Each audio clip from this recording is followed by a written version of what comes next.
Bonsoir, chère audience. Merci d'être présent avec nous en présentiel et en distanciel dans cette conférence qui va porter sur le BIM pour maîtriser des projets de construction de plus en plus complexes. Donc, on va parler aujourd'hui du processus et son apport dans la gestion de la complexité des projets en général dans le monde de l'immobilier avec tous ces secteurs et toutes ces diverses conceptions. Ce soir, c'est un événement qui est organisé par l'ESLSK Business School Rabat en partenariat avec Terra Modus et WeLearn. C'est un événement qui se voit parler de ce processus et surtout de son importance dans la transformation du monde de l'immobilier et dans la gestion de ces projets. Et pour en parler d'une manière assez développée, on a vu qu'il fallait faire intervenir, on va dire, les principaux acteurs de cette gestion, en commençant par l'intervention de M. Mehdi Rari, ingénieur géomètre topographe, directeur général adjoint de Geodata, et Géolambert, pardon, et en même temps IGT et BIM Manager.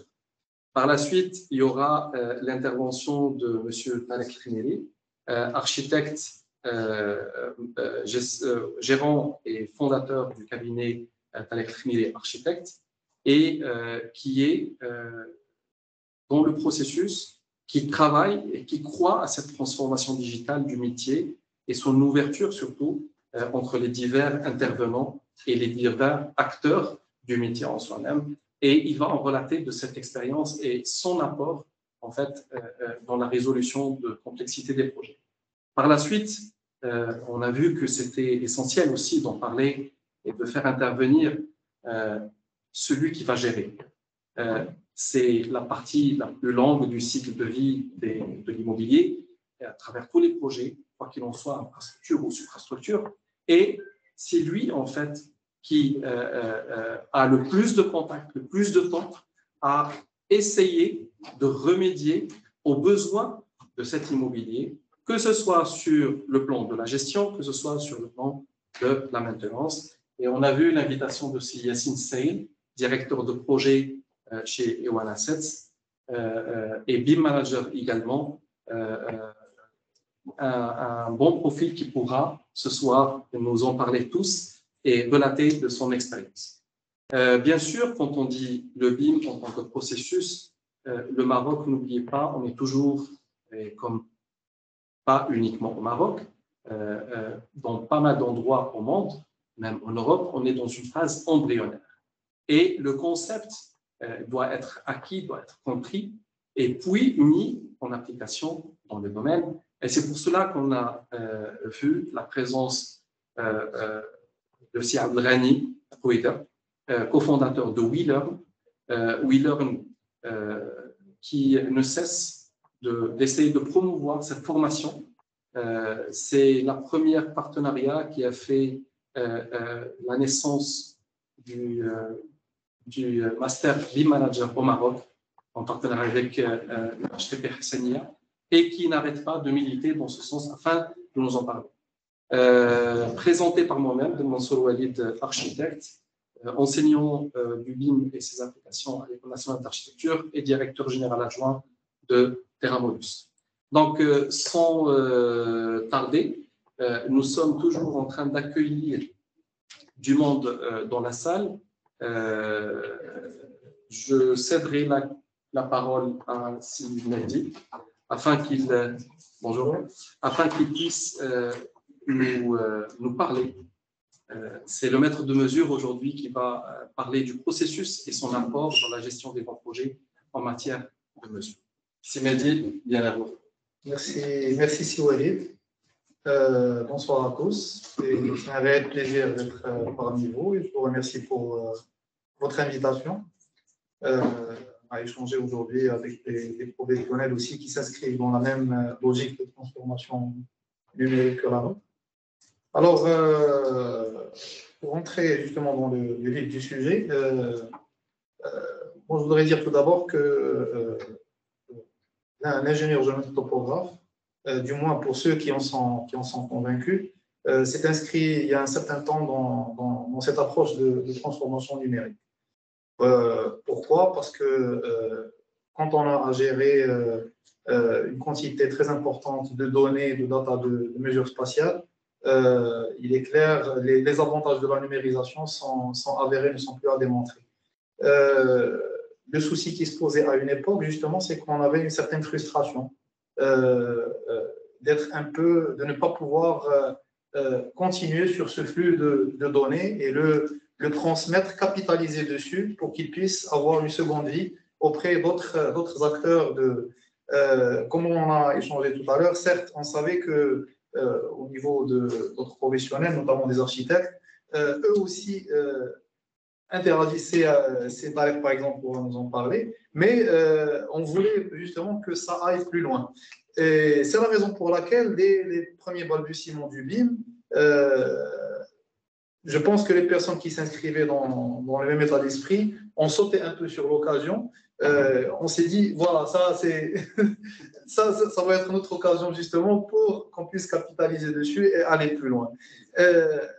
Donc, ça, au fait, qu'est-ce que ça induit? Ça induit une interaction, c'est que le BIM va transformer en profondeur la manière d'exercer le métier d'ingénieur géomètre topographe, et de la même manière, l'ingénieur géomètre topographe va aussi interagir avec les méthodes sur le BIM. Qu'est-ce que fait justement l'ingénieur géomètre topographe et quels sont ses apports justement pour le processus BIM? Il faut savoir que dans tout processus de construction, donc, on commence par des données de l'existant. Et l'ingénieur géomètre topographe est le maître de l'art en ce qui concerne l'existant, et c'est lui qui va permettre cette collecte afin d'avoir une conception qui puisse répondre le plus possible et sans surprise aux contraintes existantes sur le terrain. Donc, cet aspect-là ne va pas changer, il va être dans la continuité sur le BIM, c'est qu'on va toujours collecter notre donnée, mais c'est peut-être l'output qui va changer, la forme dont on va la donner, ça ne va plus être sous la forme d'un relevé conventionnel en 2D, ça va peut-être être sur la forme d'un modèle numérique 3D qui va être appelé à être intégré dans une maquette. Plus encore, quelles sont les autres interventions que je citerai et qui sont à plus forte valeur ajoutée pour l'ingénieur topographe? Ce sont principalement deux volets.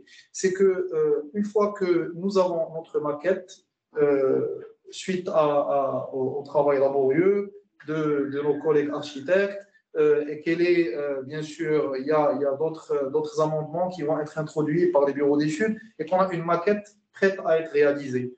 Il faudra s'assurer que cette maquette est réalisée telle qu'elle a été conçue par ses protagonistes. Et c'est là justement l'un des rôles historiques de l'ingénieur topographe, mais qui va aussi être appelé à subir des transformations dans le mode d'exercice. C'est-à-dire que maintenant, nous avons une maquette, il est très facile de suivre, bien sûr, par le biais de l'intervention de l'ingénieur géomètre topographe, par l'utilisation de méthodes ad hoc, notamment par l'utilisation de scanners 3D, par l'utilisation de stations totales qui peuvent importer la maquette au niveau de leur mémoire interne et de vérifier la bonne mise en place de la maquette en termes de réalisation d'ouvrages, en termes de mise en place de murs, de dalles, pour assurer le bon contrôle géométrique de cette maquette. Parce qu'il est très facile d'avoir donc une maquette, mais d'avoir une réalisation à côté de ce qui a été prévu. Et à ce moment-là, nous allons déboucher sur des corrections qu'on peut éviter par un contrôle rigoureux de l'exécution de la maquette. Une autre intervention de l'ingénieur géomètre topographe, ça serait dans les cas où nous voulons lancer un processus BIM pour un bâtiment existant qui n'a pas eu la chance de bénéficier du processus dès sa construction. Donc, ça, c'est des usages BIM qui vont surtout dans le sens de l'exploitation et de la maintenance. Le bâtiment est là, il est construit, mais on voudrait mieux le gérer. On voudrait être plus efficace dans sa gestion, mieux on va dire, optimiser sa gestion et sa maintenance. Pour ce faire, nous avons besoin de collecter la donnée concernant ce bâtiment et ce processus s'appelle le scan to BIM. Donc ça, c'est un processus dont l'ingénieur topographe, on va dire qu'il est habitué à traiter, dont il a les outils adéquats. C'est-à-dire qu'on va venir, on va scanner un bâtiment existant. Ça, c'est pour la partie géométrique, mais pas que. Donc, on va créer une maquette, on va modéliser à partir du nuage de points, on va modéliser et créer cette maquette numérique et on va lui adjoindre, suivant les usages requis par le client, on va lui adjoindre de la data pour répondre à ce besoin particulier.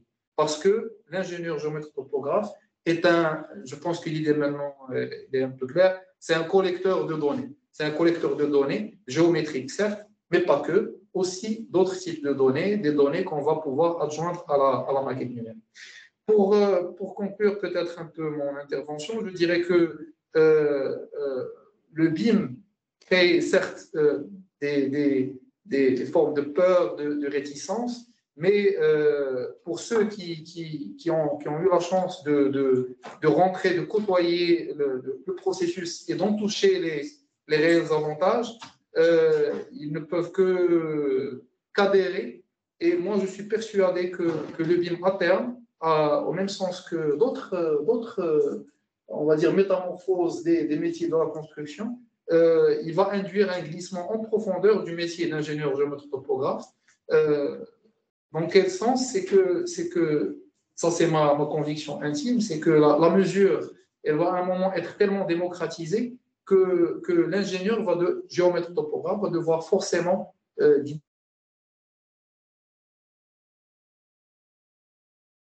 pour le client au-delà de la mesure elle-même. La mesure, certes, la précision, certes, mais il va devoir aller sur des on va dire, des prestations à valeur ajoutée concernant le conseil et concernant, donc, on va dire, plus d'analyse et plus de développement de la data.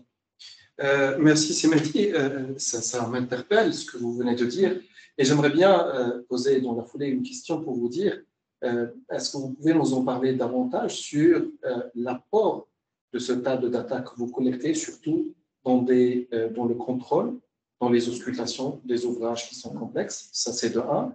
De 2, quel est l'apport en matière de temps, de rentabilité de ce processus quand il est bien appliqué, bien sûr, et quand il est bien adapté à la typologie de projet par rapport, on va dire, aux méthodes conventionnelles qu'on appliquait en matière de topographie. Alors, pour répondre à votre question, Si Walid, il faut aussi que notre audience virtuelle soit consciente des modes d'exercice qui étaient, on va dire, prévalents avant les derniers développements de ces 10 dernières années. C'est-à-dire que l'exercice du métier de la mesure était un exercice ponctuel. C'est-à-dire que le topographe était censé venir choisir des points bien particuliers pour faire sa mesure, pour donner un plan, le délivrer à l'architecte, ou bien pour faire un contrôle géométrique tel que ce que vous avez évoqué. Si j'ai un ouvrage à contrôler, je vais aller chercher quelques points. Et bien sûr, c'était un processus qui était prenant en termes de temps, que ce soit sur le terrain, que ce soit au niveau des contrôles à faire au bureau, et qui était, à terme, qui était un peu rébarbatif pour certains types de clients, parce qu'ils n'étaient pas disposés à attendre ou à consacrer ce temps au contrôle, et finalement, ça passait à la trappe. Maintenant, les avantages, justement, avec le processus BIM, c'est que, pour parler terre à terre, c'est que nous avons une maquette numérique et nous avons un nuage de points qu'on peut aller collecter directement sur le terrain. Prenons un cas, par exemple, une tour en cours de construction. Nous avons une maquette conception. Bon, on va dire une maquette théorique, exactement, prête à être réalisée. Et nous avons un scanner avec lequel nous allons réaliser un relevé à date jour J, par exemple aujourd'hui. Il y a des moyens qui nous permettaient, des logiciels qui permettent directement de faire une comparaison entre le nuage, parce qu'on va les remettre dans le même système de coordonnées, et on peut avoir directement des valeurs sur les déviations géométriques et leur position. Donc déjà ça, c'est un processus qui permet d'automatiser le contrôle géométrique de l'ouvrage, de le simplifier, de réduire l'impact, on va dire, en termes de temps pour le client, et finalement de le démocratiser auprès des maîtres d'ouvrage. Parce que le maître d'ouvrage, quand il se dit que finalement le processus de contrôle ne va pas être forcément un élément, un vecteur de blocage du processus de construction, ça passe un peu plus la pilule passe un peu plus facile. Donc, l'un des aspects les plus importants justement du processus BIM, c'est qu'il y a beaucoup d'outils qui permettent d'automatiser. L'automatisation n'est pas, nous n'avons pas encore atteint un niveau de 100%, notamment par rapport au processus Scan-to-BIM. Il y a encore beaucoup d'interventions, beaucoup de modélisation, beaucoup on va dire, d'aspects manuels. Mais concernant, par exemple, les étapes répétitives, notamment si je dois faire un contrôle géométrique de l'ouvrage, c'est un processus qui doit pouvoir se faire à intervalles réguliers, une fois toutes les semaines. Je prends juste un exemple. Donc, c'est un processus qui doit pouvoir être facile à mettre en place et à répéter. Et pour ce faire, l'automatisation est assez poussée sur ce volet. Donc, la comparaison entre maquette et nuage se fait d'une manière intuitive et via des logiciels. Néanmoins, il y a un aspect qu'il ne faut pas négliger, c'est que le nuage lui-même, avant de pouvoir être comparé par le biais de ces méthodes automatiques, il faut qu'il y ait un homme de l'art derrière pour s'assurer que le nuage est obtenu dans les règles de l'art, qu'il est géoréférencé, c'est-à-dire qu'il est mis dans le système de coordonnées adéquat aussi dans les règles de l'art, et s'assurer que tout le processus est réalisé dans les règles de l'art. Donc, conclusion, certes, il y a un bon niveau d'automatisation, mais cela ne met pas pour autant le rôle de l'ingénieur topographe en coulisses. Voilà. Merci Mehdi pour cette intervention assez riche. Bien sûr, pour l'audience, que ce soit en présentiel ou bien en distanciel, on aura une séance de questions-débats à la fin de notre conférence. Je passerai à notre cher Taleb Khmeri, architecte, que j'aimerais bien qu'il puisse nous en parler, par le fait que l'architecte, il a toujours conçu et vu les choses en 3D. Moi, je me dis que il était prédisposé à être BIM manager et BIM user et BIM pratiquant. Donc, il était BIMeur à la base de son métier, sauf que la façon de voir les choses a trop changé.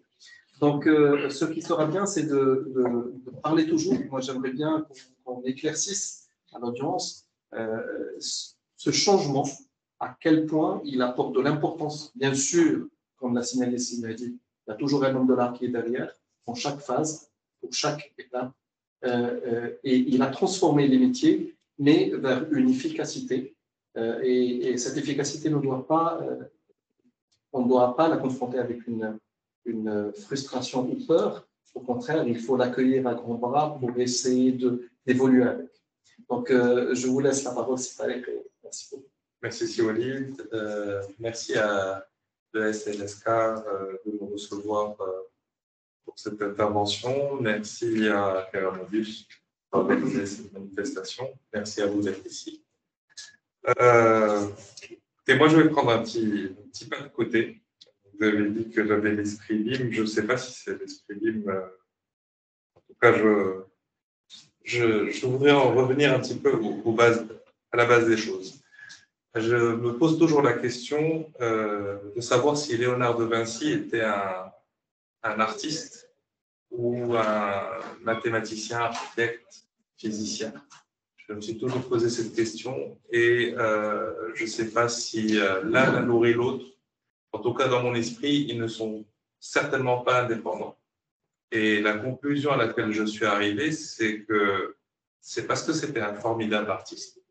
Il a pu aller plus loin dans ses réflexions architecturales, physiques et de génie et de développement.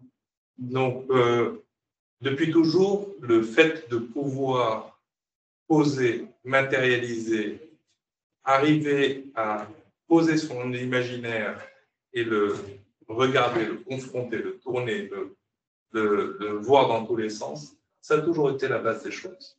On nous a appris dans nos écoles d'architecture à faire des maquettes. On en a fait beaucoup avant d'approcher des maquettes, le virtuel qui était d'abord le croquis, la perce réalisée à la règle et au thé, et ensuite on a évolué petit à petit.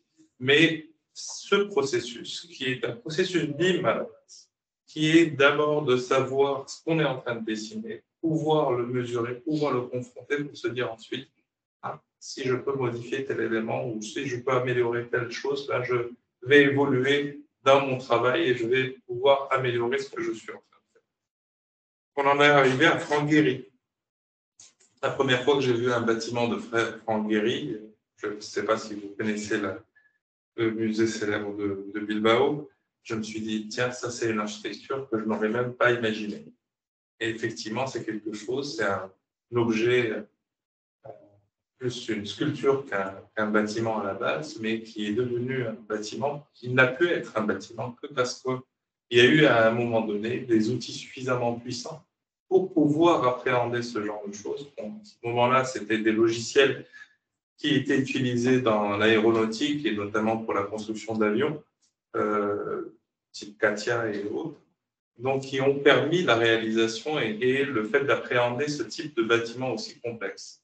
Zaha Hadid aujourd'hui, enfin, Dieu ait son âme, mais sur des bâtiments plus contemporains, c'est exactement la même démarche. Ce n'est pas de l'architecture que l'on peut dessiner ou communiquer comme on le fait tous les jours sur nos chantiers à travers un plan simple où on dit voilà, vous avez le plan, vous avez juste à mesurer parce que dès que vous changez d'altimétrie, le plan change complètement, c'est complètement autre chose. Et je ne vous parle même pas des méthodes de mise en œuvre où il faut derrière une ingénierie tellement complexe, ne serait-ce que pour mettre en place couler un mur en béton, comment le réaliser, comment le brancher, comment décoffrer ensuite, tout ça, ce sont des questions qui sont très difficiles à appréhender ce type d'outils.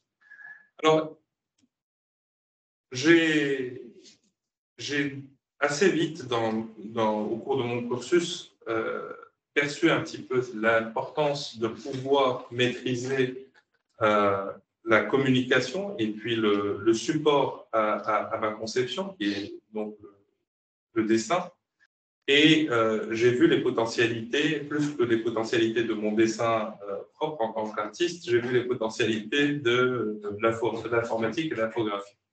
Et à ce moment-là, il y avait différents logiciels. Ça remonte aux années 90. Et à ce moment-là, il y avait des logiciels différents, ceux qui étaient versés dans le super dessin, du type AutoCAD, où on dessine d'une manière même vraiment superbe. Ça a remplacé le stylo, et là, on avait tous les outils pour pouvoir dessiner.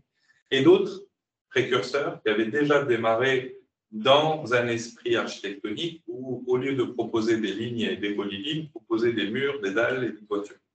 Donc, Architrion, Allplan, et puis des modeleurs qui commençaient à proposer des outils assez intéressants et des opérations assez intéressantes de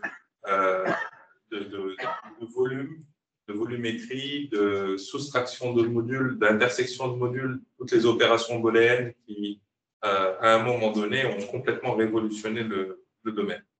Mais tout ça pour en arriver à quoi?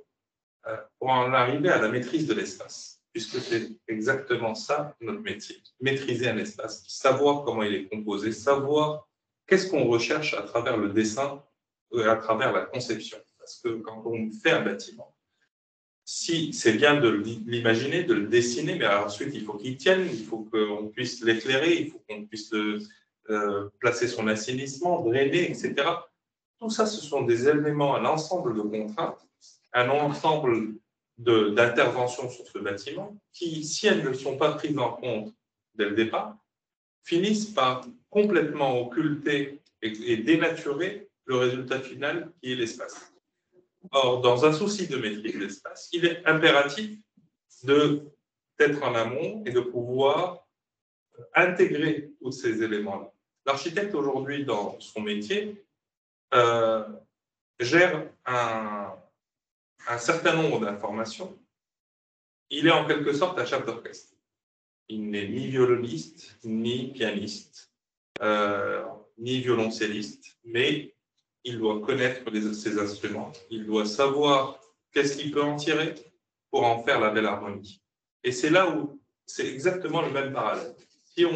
Si l'architecte fait bien son travail, ben il sait ce qu'il peut avoir au niveau de chacun des prestataires, à commencer par un bon géomètre au départ, et ensuite composer tous ces éléments-là ensemble pour pouvoir arriver à un résultat probant qui soit de nature à répondre aux demandes initiales du maître d'ouvrage. Donc ça, ce sont un petit peu les éléments. Je voudrais terminer sur un rappel qui est, à travers les âges, on a toujours répondu à un de construction, l'architecte répond toujours au même triptyque, la conception, la communication et le contrôle. Ça a toujours été comme ça et on a toujours cherché des outils pour y arriver. Concevoir, ensuite, une fois qu'on a conçu, pouvoir communiquer autour de soi pour que ce qu'on a conçu puisse être réalisé et ensuite réussir à le contrôler.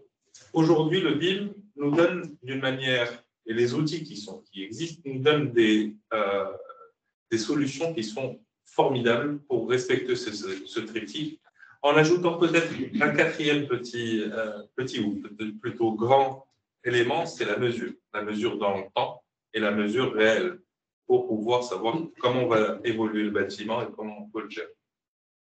Merci, Cédric. Vous avez évoqué un des éléments sur lesquels j'aimerais bien qu'on s'attarde un peu plus. Qu'est-ce que le processus BIM et sa méthodologie a changé, ou bien son apport en matière de communication? Je vais parler sur deux communications essentielles. La première, c'est la communication interprofessionnelle, inter-acteur de l'acte de construire ou bien l'acte de réaliser l'ouvrage ou son œuvre. Et la deuxième, c'est la communication entre le maître d'ouvrage et son bâtiment, le maître d'ouvrage et les intervenants de son bâtiment.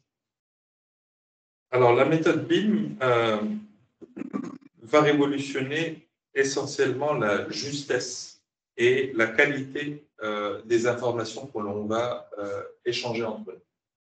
Au début de ma carrière, il m'arrivait régulièrement d'avoir des plans topographiques et des implantations topographiques qui se trompaient de plusieurs mètres. Ça arrivait, c'était quelque chose d'admis, c'était une erreur, mais ça arrivait et aujourd'hui encore, quand on a quelques projets, on découvre des projets où un tel a débordé chez son voisin et que le mur de clôture n'est pas placé au bon endroit. C'était quelque chose qui arrivait d'une manière assez régulière. Bon, on le gérait d'une manière ou d'une autre, mais c'était quelque chose qui était assez courant. Il était encore plus compliqué quand on arrivait, on nous demandait par exemple une réhabilitation. Faire un relevé pour pouvoir travailler sur une réhabilitation, là c'était vraiment très très difficile parce que non seulement il fallait un plan 2D, mais les plans 2D, même s'ils sont en élévation, ne suffisent pas. Parce que un bâtiment n'est jamais uniforme, mais il a toujours des points singuliers, il y a déjà toujours une poutre qui retombe quelque part, une canalisation qui passe par un endroit inattendu, et donc pouvoir faire la synthèse de tout ça pour répondre et pour pouvoir appréhender le volume dans lequel on veut intervenir était très très complexe. Aujourd'hui, avec le système de relevé par nuage de points, c'est une restitution fidèle de la réalité. Il suffit de tourner le curseur pour voir exactement l'espace. Et aujourd'hui, avec les détections qu'il y a sur les détections de conflits sur les logiciels, bah, tout de suite, on voit quand on fait passer un élément à un mauvais endroit, bah, tout de suite, il y a une alerte qui se passe et donc tout de suite, on corrige. Tout à l'heure, on en parlait sur le système de climatisation. Avant, on recevait encore aujourd'hui, ça dépend de ce qu'on veut mettre comme investissement dans le travail, mais l'un des impacts les plus importants, ce sont les fluides dans un bâtiment. ne pas gérer une canalisation de clim qui va passer au beau milieu d'un bâtiment ou ne pas gérer une CTA en toiture où c'est peut complètement transformer l'effet attendu d'un bâtiment et d'engendrer une perte de la maîtrise de l'espace. Donc aujourd'hui, le fait d'anticiper, de voir où passent ces éléments-là, c'est une révolution. Mais encore une fois, à partir du moment où tout le monde joue le jeu. C'est magnifique. Merci beaucoup, c'est Tariq. Vous m'avez bien répondu la perche pour que je puisse partir vers celui qui porte toutes les phases et tous les intervenants à travers la réalisation d'un projet, c'est le maître d'ouvrage, et en plus, d'autant plus, un maître d'ouvrage exploitant. Donc, CSI, on a parlé de la mesure, on a parlé de cette communication qui est fluide. On a parlé aussi, c'est-à-dire qu'il nous a insinué, et le côté géométrie gauche est complexe, qu'on peut aujourd'hui défier et réaliser, mais la mise en œuvre entre synthèse et récolte. Je ne vais pas empiéter sur votre intervention. Je vous laisse partager avec nous votre expérience en tant que maître d'ouvrage. Alors, le processus BIM, son apport dans la complexité de vos projets, enfin, son apport dans la résolution de la complexité de vos projets et la maîtrise de vos projets, et dans la phase étude et dans la phase expérience. Merci Walid déjà pour l'invitation. Merci à l'école SSK pour cette initiative. Donc, personnellement, j'ai eu la chance de rencontrer des intervenants afin d'échanger sur des sujets qui deviennent plus importants dans notre, je dirais, parcours professionnel. Et effectivement, donc, je vais commencer par une conclusion sur plusieurs études qui ont été faites par rapport au coût total d'un bâtiment. Donc, il y a plusieurs études qui ont été faites et la conclusion, c'est que 70%, voire à 80%, au coût total, donc plutôt le cycle de vie du bâtiment, donc on revient donc à la partie exploitation et la maintenance. Autrement dit, donc on peut construire, on peut concevoir et construire des bâtiments donc, qui sortent de l'ordinaire ou des tours twistées, donc tout ce qu'on peut imaginer, mais si on ne maintient pas dans les règles de l'art, si on n'applique pas vraiment les clauses de la maintenance et de la gestion de nos actifs, donc ça sera la ruine totale. Ça ne sert à rien, bien évidemment, d'imaginer des projets ou des bâtiments plus complexes si on ne les maintient pas. Donc, bien évidemment, donc, nos chers collègues commençaient par parler du BIM sur déjà la première des phases, c'est la conception, c'est la partie relevée de terrain, donc ça revient donc au géomètre topographe, c'est son métier principal. Après, par la suite, on développe la maquette qui est communiquée juste par la suite à monsieur l'architecte et bien évidemment les autres intervenants, je cite le bureau d'études, le bureau d'études sécurité incendie, donc le bureau de contrôle et ainsi de suite. Donc, c'est un travail qui se fait d'une manière collaborative, c'est-à-dire c'est une maquette sur laquelle travaillent tous les intervenants en même temps. C'est un parmi les avantages qu'on gagne sur le projet, c'est que tout le monde travaille en même temps sur une seule maquette et chacun peut formuler ses réserves, ses remarques et seront traitées dans une seule plateforme qui est créée dans ce sens pour ce projet-là et qui est gérée bien évidemment par un BIM manager. Bien évidemment, donc la maquette elle est évolutive d'une phase à une autre. La phase conception, donc on a une maquette numérique qui est enrichie beaucoup plus de données géométriques que des données, on va dire, sémantiques ou alphanumériques. Et par la suite, au fur et à mesure qu'on avance dans les phases de projet, quand on arrive à la fin, c'est la phase de récollement, ce qu'on appelle autrement dit donc, la maquette numérique des ouvrages exécutés, MNOV.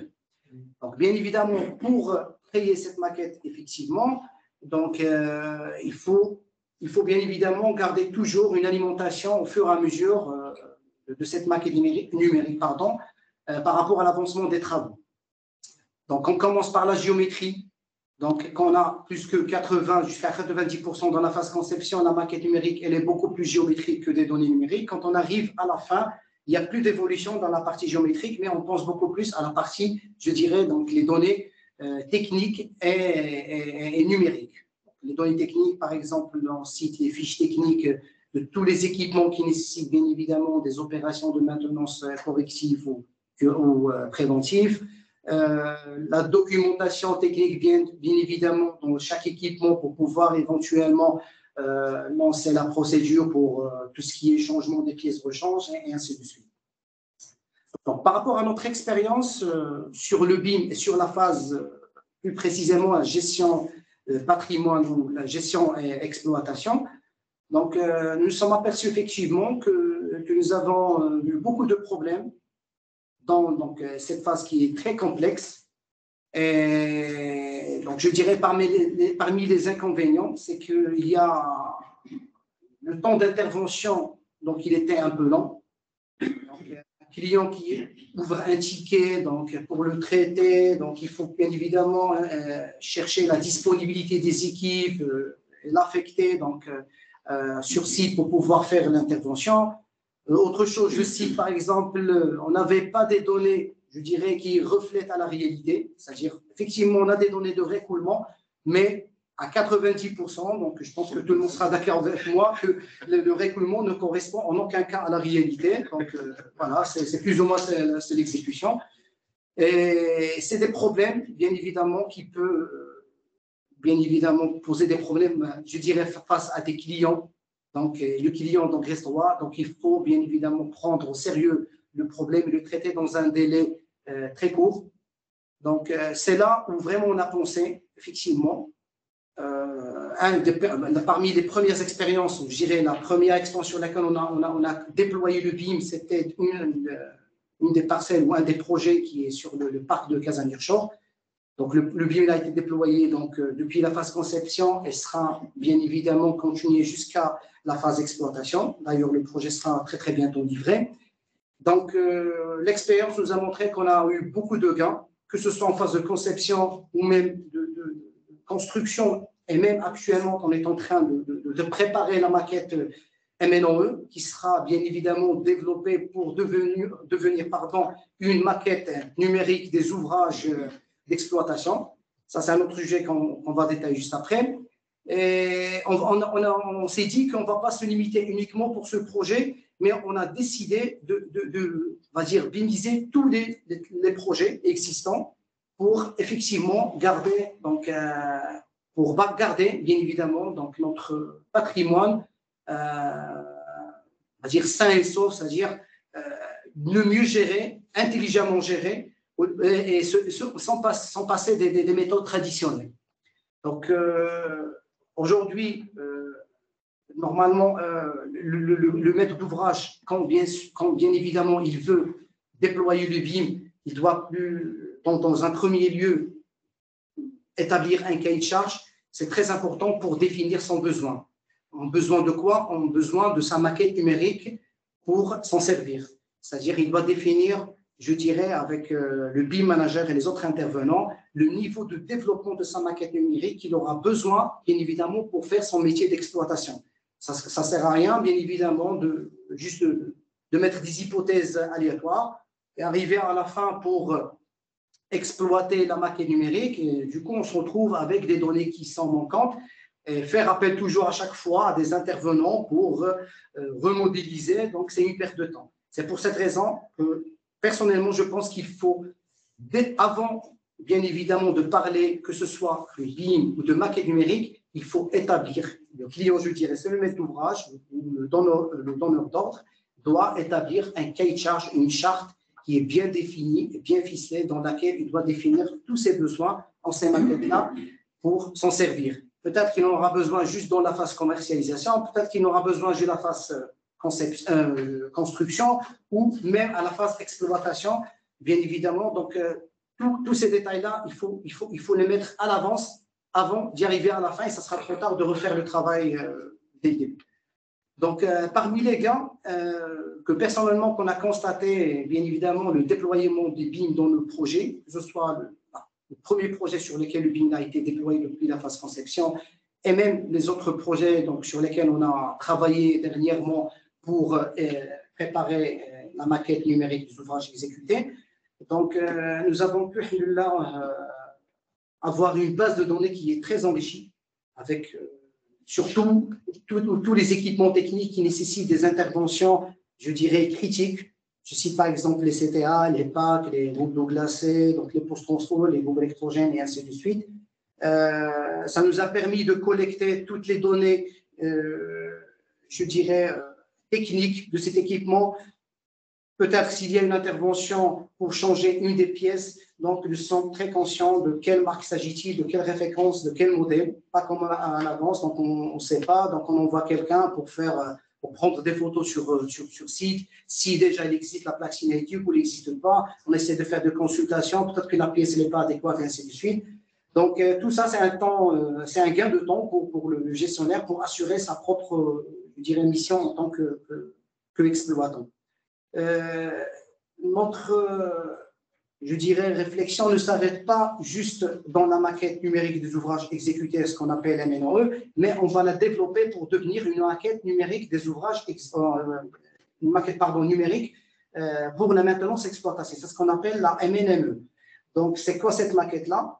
Donc, ce n'est que la maquette numérique des ouvrages exécutés qu'on va bien évidemment attribuer ou ajouter, ou pas ajouter, mais on va associer plutôt avec un outil de facility management, peut-être un des logiciels de GMAO ou la GTC ou des objets donc IoT, pour créer donc une maquette qui va servir, qui va être une maquette très intelligente, qui va nous permettre de faire à la fois le métier du FM et en même temps tout ce qui est suivi, analyse et énergétique de nos bâtiments. C'est très important pour la simple raison, donc ça va nous permettre par la suite d'avoir, je dirais, des interprétations sur les futures constructions.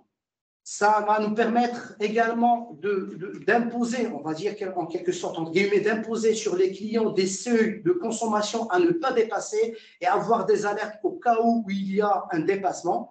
Ça va nous permettre, bien évidemment, donc, de faire, je dirais, notre intervention donc, préventive et corrective dans les délais avec une meilleure gestion de l'équipe. Comme ça, donc, le gestionnaire, il a un planning d'intervention, de maintenance, donc qui le prépare en fonction, bien évidemment, de la disponibilité de chaque équipe et de chaque corps de métier.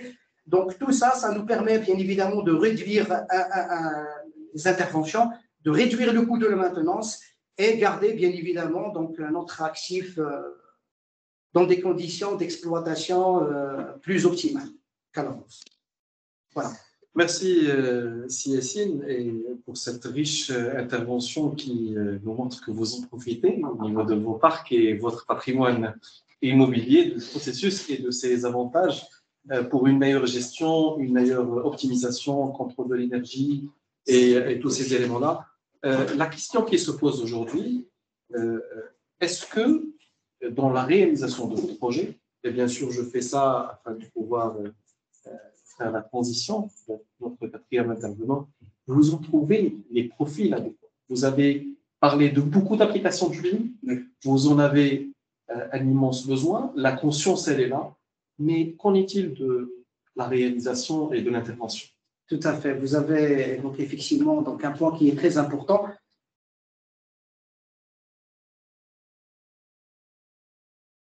Réel, effectivement, le gestionnaire, évidemment, on lui a proposé donc cette nouvelle méthode, un nouveau outil de gestion.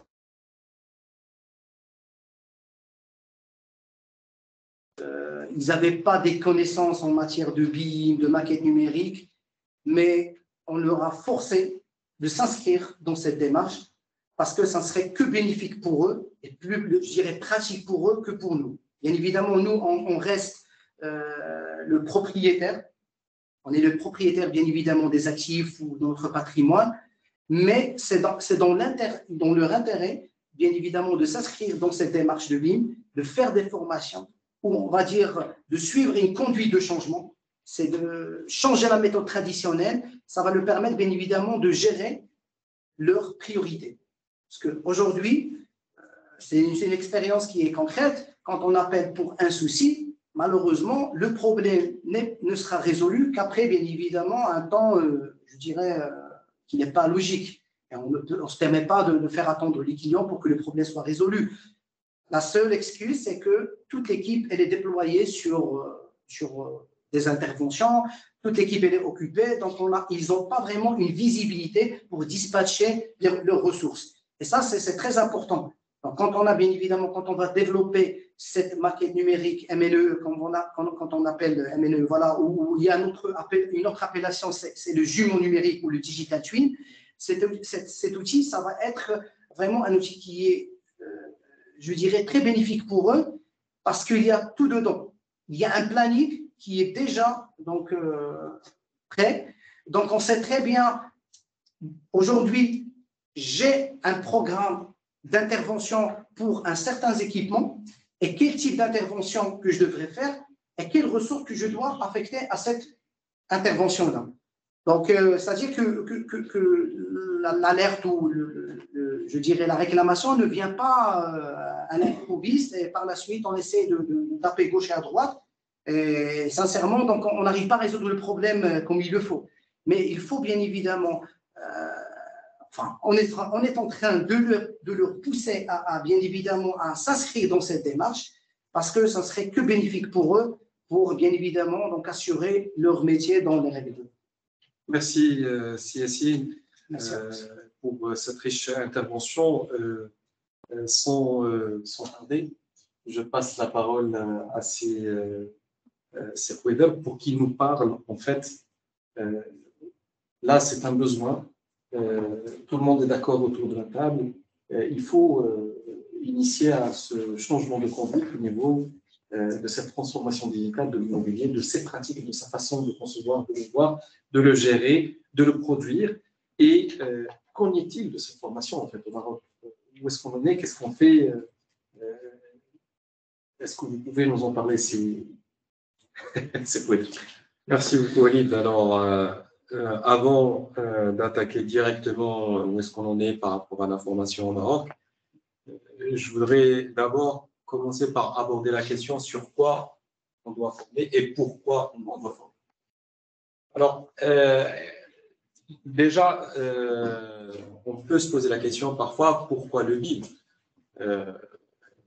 J'ai souvent entendu comme argument, oui, le BIM, c'est super, ça donne une maquette numérique, vous pouvez faire des visites virtuelles, ce que j'appelle l'approche gadget. C'est-à-dire qu'on aura beaucoup de mal à vendre ce processus juste en promettant aux gens qu'ils pourront visiter virtuellement leur bâtiment avant même qu'il soit construit et que ça serait un sacré outil offert entre les mains des commerciaux. En réalité, c'est vraiment, je dirais, rendre l'apport du BIM en tant que nain dans la chaîne de valeur de la construction. Il me semble que le plus grand apport du BIM, c'est l'autre volet de notre discussion, qui est la complexité. Il faut savoir qu'un projet de construction, naturellement, est fait pour échouer. Pourquoi? Si vous voyez le nombre de personnes qu'on fait intervenir dans cet acte et qui parlent des langages différents, qui ont des connaissances techniques convergentes et divergentes à la fois, qui peuvent avoir même des intérêts différents, naturellement, c'est un projet complexe qui est appelé à échouer. Donc, surtout aussi si on intègre le fait que nos bâtiments sont de plus en plus complexes. Moi, je me rappelle quand j'étais gamin, les volets roulants, on avait cette fameuse manivelle avec laquelle on faisait baisser les volets. Maintenant, il est presque impossible de rentrer dans un bâtiment et de ne pas trouver un volet électrifié. C'est juste un exemple parmi d'autres. Et vous pouvez imaginer à quel point nos bâtiments sont devenus de plus en plus complexes. Donc, le principal apport du BIM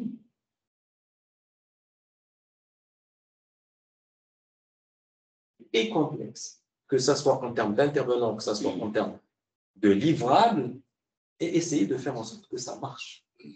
C'est ça, à mon avis, le principal rapport.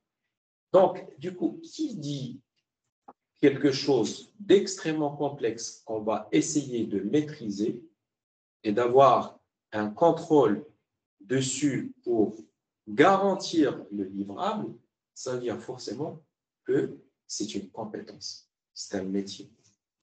Et c'est là où on vient juste citer quelques exemples. Pourquoi ces grands groupes de cette industrie qui est la construction et le bâtiment se sont lancés dans ce changement? Parce que nous savons aussi que les humains aussi ont toujours du mal à changer profondément leurs habitudes, leurs approches. On aime bien notre confort, on aime bien les choses où on est installé. Donc, lorsque vous voulez vous proposer un changement de démarche ou de paradigme, vous allez avoir plus de probabilité d'être confronté à de la résistance.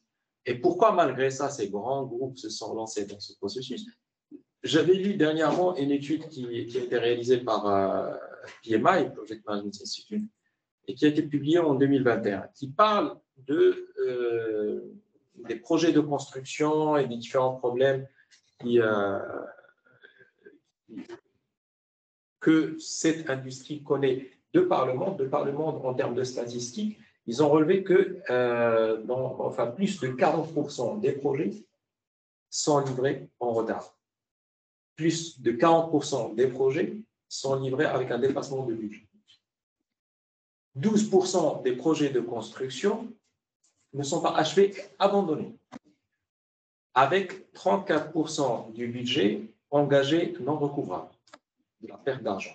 Et mettez ces pourcentages sur les chiffres de l'industrie du bâtiment. On parle de milliards de dollars. Donc, vous pouvez imaginer cette complexité lorsqu'elle est non maîtrisée, lorsqu'on n'a pas les bons acteurs dessus, lorsqu'on n'a pas les bons outils dessus. C'est vraiment de la très, très, très grosse perte d'argent. Donc, pourquoi on forme sur le BIM? C'est pour ne pas avoir toutes ces pertes, c'est pour maîtriser la complexité.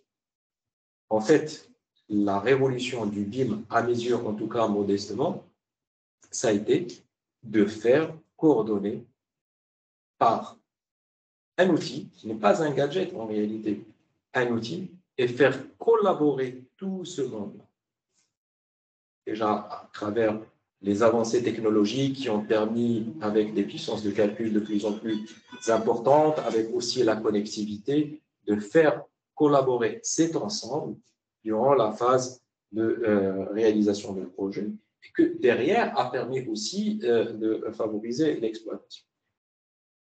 Le cas particulier du Maroc, alors, en toute franchise, je dirais, il est un petit peu paradoxal, parce que si on compare la situation actuelle du Maroc avec certains pays européens, certes, on peut dire qu'on est à un stade embryonnaire, mais on n'est pas, enfin, je reprendrai ici une expression d'un Français expert du BIM, on n'est pas vraiment largué.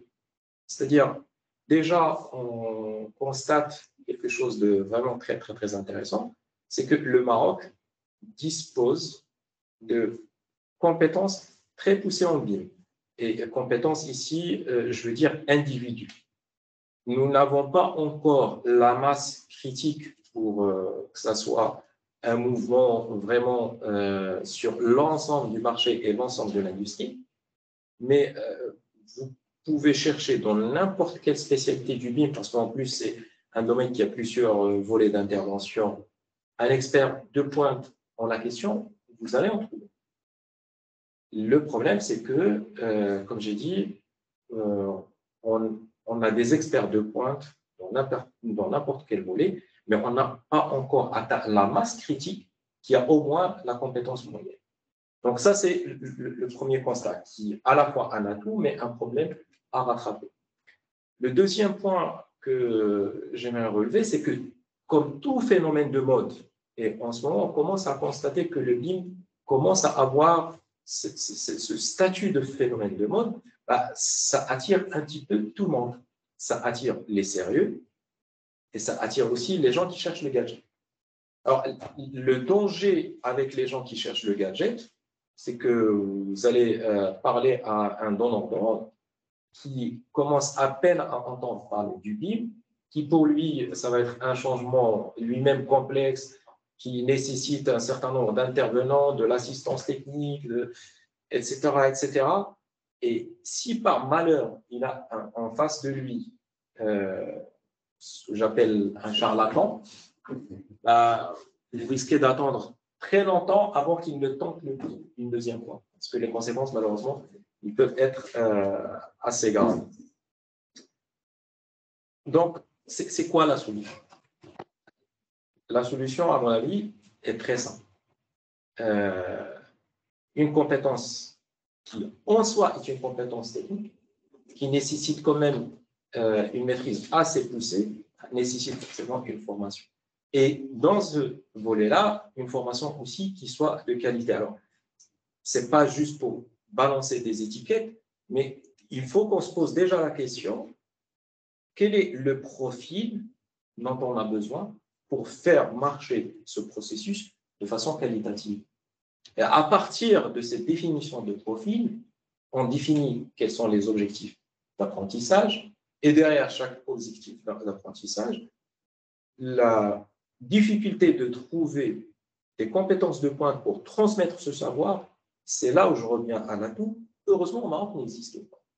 On arrive à trouver vraiment de très, très, très bonnes compétences. Et puis, même lorsqu'on n'arrive pas, il faut dire aussi que le Maroc a une bonne connexion au niveau international. On arrive aussi à avoir des intervenants internationaux. Donc, la question par rapport à l'accès à l'information ou à la formation ne se pose pas.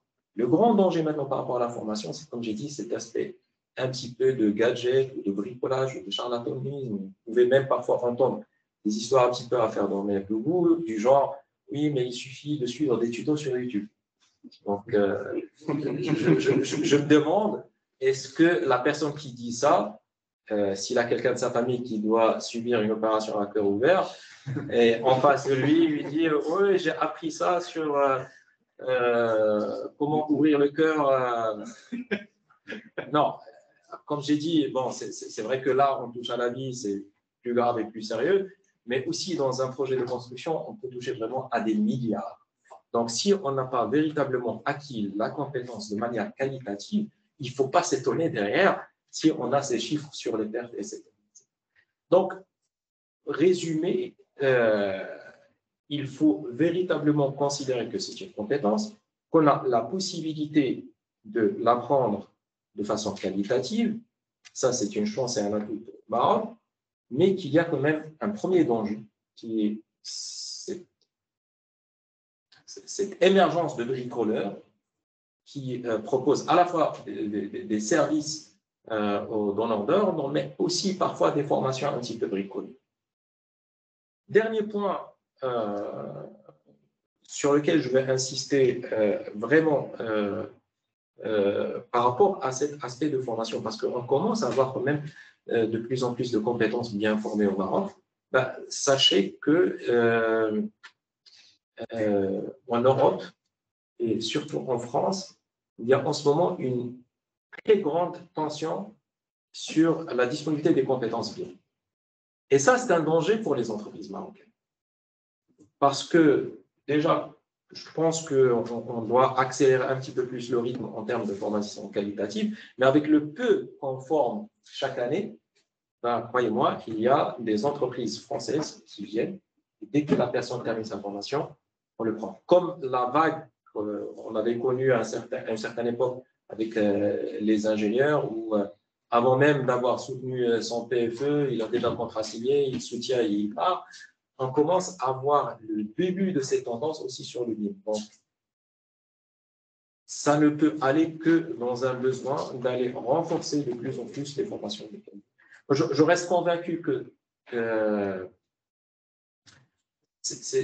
lorsque c'est le business où j'opère en ce moment, et on entend parfois parler de oui, tel institut ou telle école lance une formation, ah, ça va vous concurrencer.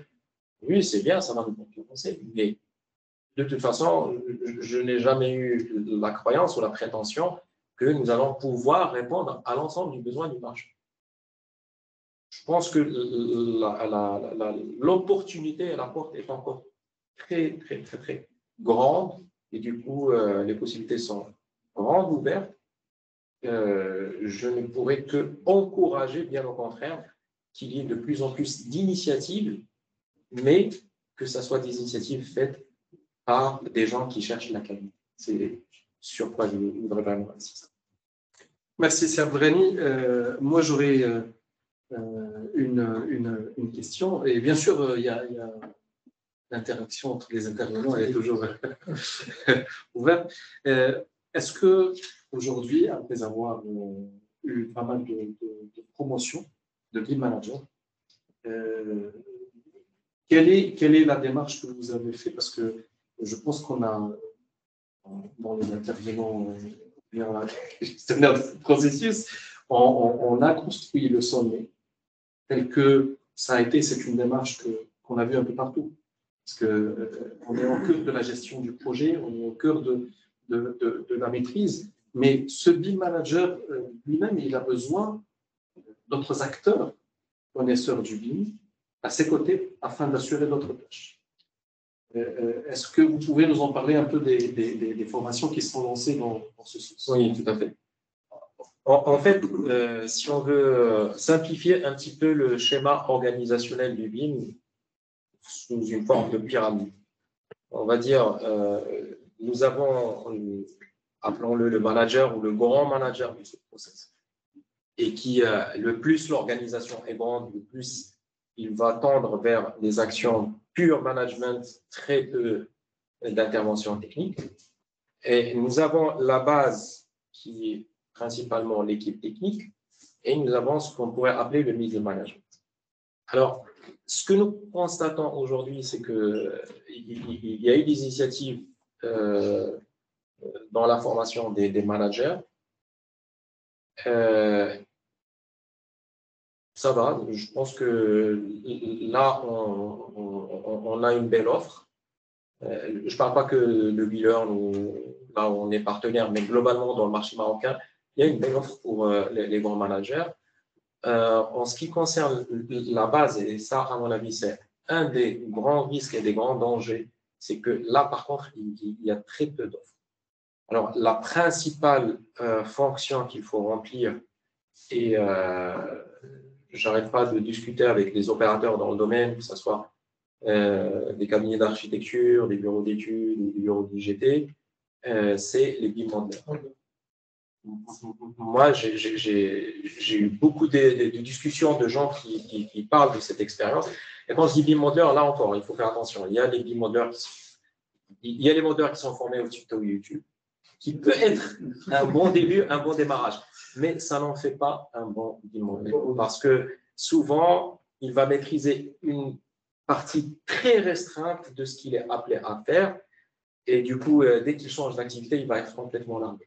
C'est-à-dire un bon BIM modeler, un modeler qui est capable de travailler dans un bureau d'IGT, de sortir et de travailler dans un bureau d'architecte, sachant que les besoins en compétences auxquels va faire appeler l'un ou l'autre ne sont pas complètement identiques. Il y a un socle commun, mais il y a aussi des spécificités.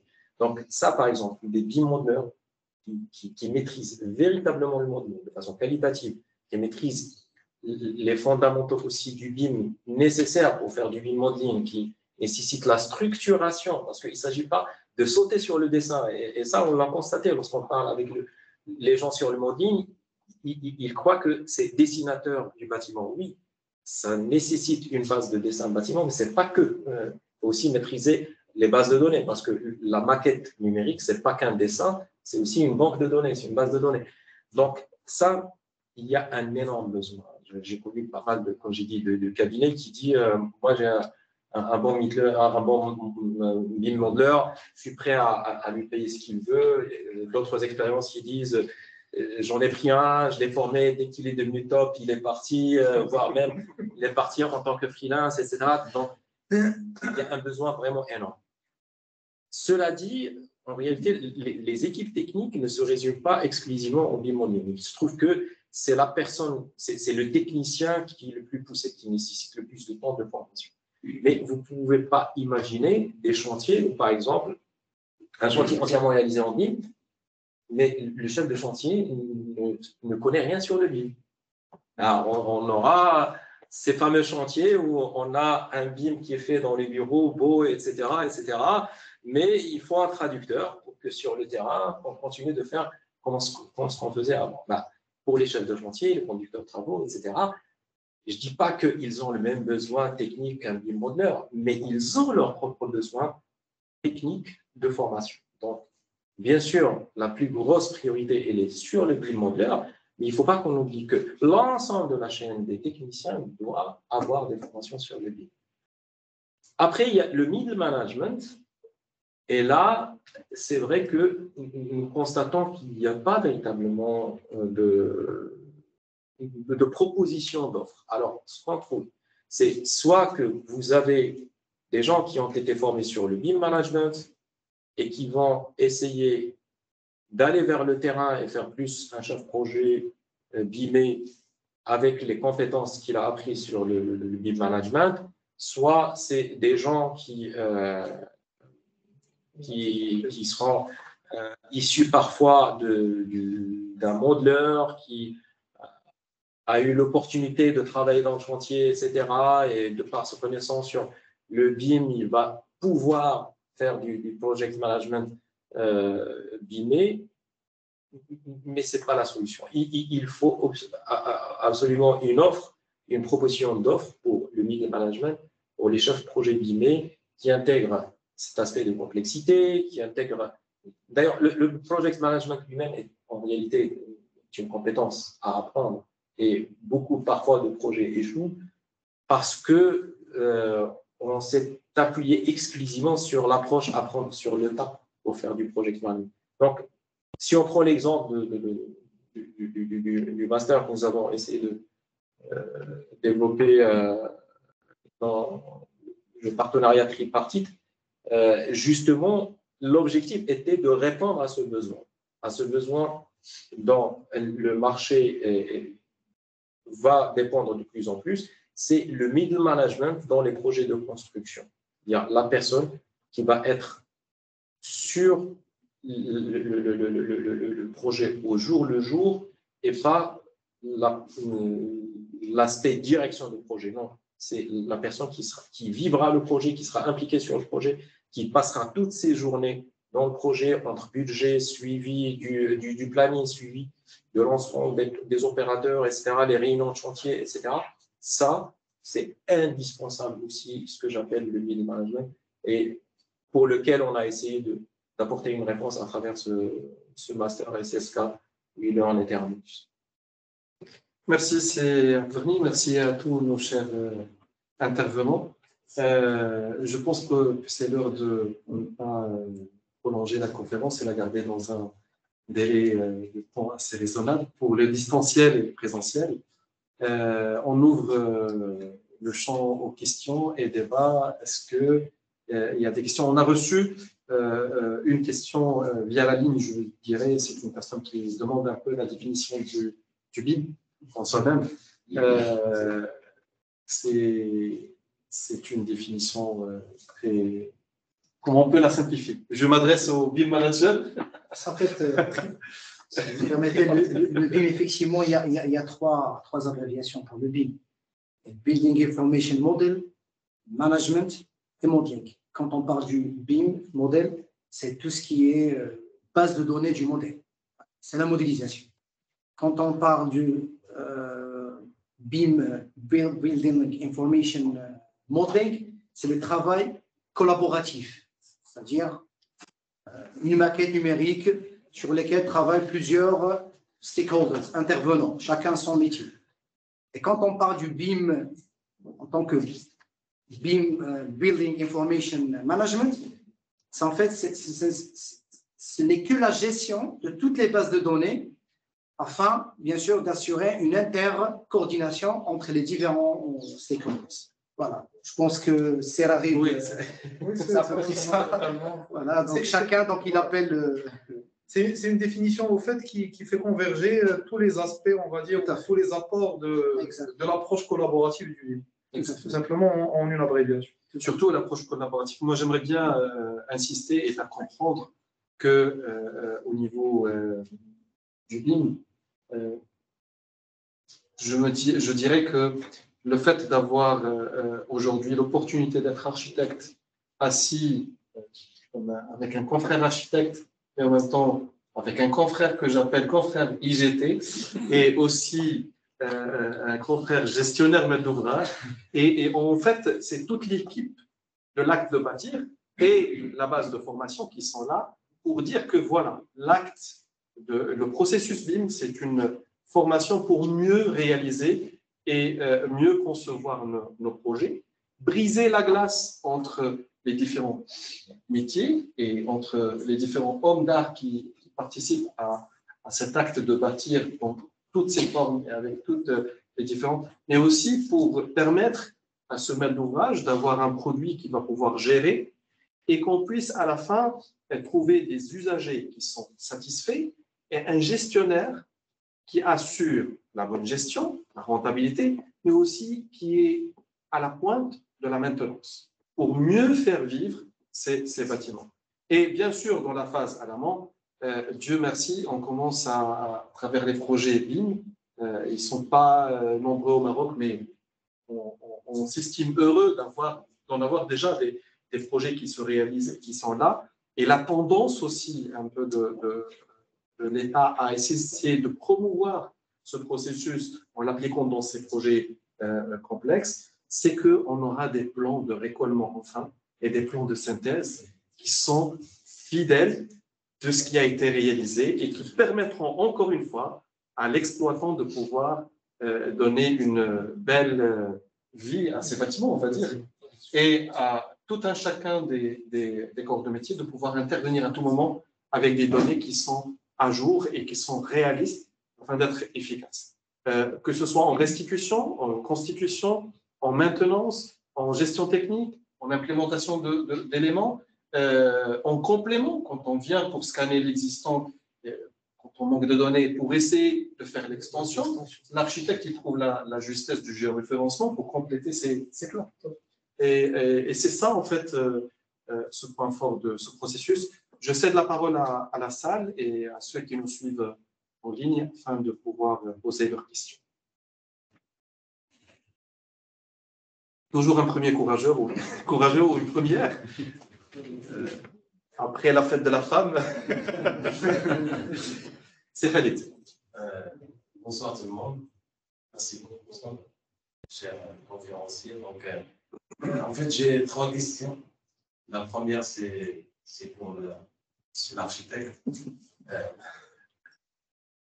C'est en matière de responsabilité et en matière de propriété intellectuelle. Je sais que c'est un débat, mais aujourd'hui, on en parle parce que la maquette, parfois, elle est décentralisée, elle est chez tout le monde.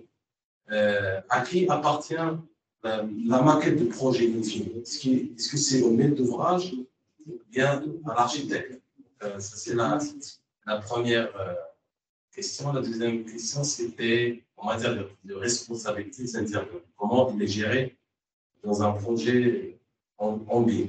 Comment la responsabilité de chacun est gérée. Et la troisième question, c'est pour Yassine. Donc, en matière de gestion, exploitation, maintenance, est-ce que la maquette DOE, la maquette des ouvrages exécutés, égale à la maquette d'exploitation? Bien, on doit, à la fin du projet, produire la maquette telle que transférée parce qu'elle est exigée par l'administration, par le ouvrage. Et on doit produire aussi la maquette de gestion d'exploitation et qui produit cette maquette. Merci beaucoup. C'est pas l'air. Merci pour la question, ou les questions. Bon, la première, le BIM n'a rien changé sur ces questions-là. La propriété intellectuelle reste une propriété de l'architecte. Mais il vend sa production à son maître d'ouvrage. Donc, c'est exactement le même topo au niveau de la maquette virtuelle. une fois il va concevoir, c'est sa propriété intellectuelle, elle ne peut pas être reproduite ou déformée sans son accord, mais il la cède à travers son contrat au maître d'ouvrage. Et la deuxième question, c'est la même chose. Chaque intervenant reste responsable de sa mission. Un bureau d'études reste responsable de sa mission de bureau d'études spécifique, si c'est la structure ou si c'est des fluides. Celui qui fait la synthèse n'est pas responsable. L'architecte, lui, reste responsable. Voilà. Je ne pense pas ça. Je pense pas pour l'instant que la question soit tranchée à ce niveau-là, mais faire une synthèse sur des choses qui ont été mal étudiées, le BIM est un outil. Il ne remplace pas le savoir-faire. On met en place la synchronicité des savoirs. Mais c'est à celui qui l'a conçu, c'est la personne qui a conçu une solution qui en porte la responsabilité. Je vais juste rajouter un point par rapport effectivement à la responsabilité, comme signe M. l'architecte. Effectivement, c'est la responsabilité est partagée. C'est pour cette raison qu'il y a un BIM manager. Donc le BIM manager, donc, il ne fait pas de la modélisation. Mais bien évidemment, son rôle, c'est de veiller que chacun doit faire son travail. Bien sûr, derrière lui, en fait, il y a, je dirais, des coordinateurs BIM interdisciplines, chacun avec sa propre, je dirais, discipline ou son propre métier. Lui, il collecte et il partage. C'est là la mission de détection de clash. Et par la suite, chacun, donc, il transmet à chacun, bien évidemment, donc, le problème pour qu'il soit résolu donc, par le corps métier responsable. Voilà. C'est là la présence du BIM manager, elle est indispensable, bien évidemment, pour, je dirais, définir la responsabilité de chaque intervenant. Voilà. Donc, par rapport à votre question, donc, elle est pertinente. C'est pour cette. Enfin, avant de répondre, j'ai dit tout à l'heure dans mon intervention, c'est qu'il faut bien décrire, je dirais, un cahier de charge, une charte. Le maître d'ouvrage, le client, le donneur d'ordre ou le porteur d'actifs, on va dire. S'il n'a pas bien identifié son besoin dès le début, donc on ne va pas dire c'est trop tard, mais il faut retravailler encore une fois les gens et peut-être que ça sera trop tard. Donc, pour arriver donc, à la phase, je dirais, récollement, c'est on produit la maquette des ouvrages exécutés, c'est ce qu'on appelle MNOE. Donc, peut-être c'est un niveau de développement, on va dire un LOD 450, si ce n'est pas 500 des fois. Ça dépend si le maître d'ouvrage prévoit même la modélisation de tout le mobilier. Donc, c'est un niveau de développement qui est assez élevé. Donc, quelle est la différence entre MNOE et MNME? Donc, je peux vous répondre que la maquette numérique des ouvrages exécutés, on peut la transformer en une maquette numérique des ouvrages ou de la maintenance exploitation. Elle devient MNME. Mais comment? Donc, on est arrivé à un niveau de développement de LOD 500, mais on peut enrichir toujours notre maquette numérique avec des données, je dirais, sémantiques alphanumériques. C'est pour ça que normalement, l'évolution de la maquette, elle a tendance à diminuer, je dirais, le pourcentage des données géométriques et à augmenter les données alphanumériques ou les données sémantiques. Donc, quelle est la différence entre écoulement et d'exploitation maintenance? C'est on introduit tout ce qui est relatif à la partie de gestion et d'exploitation et de la maintenance.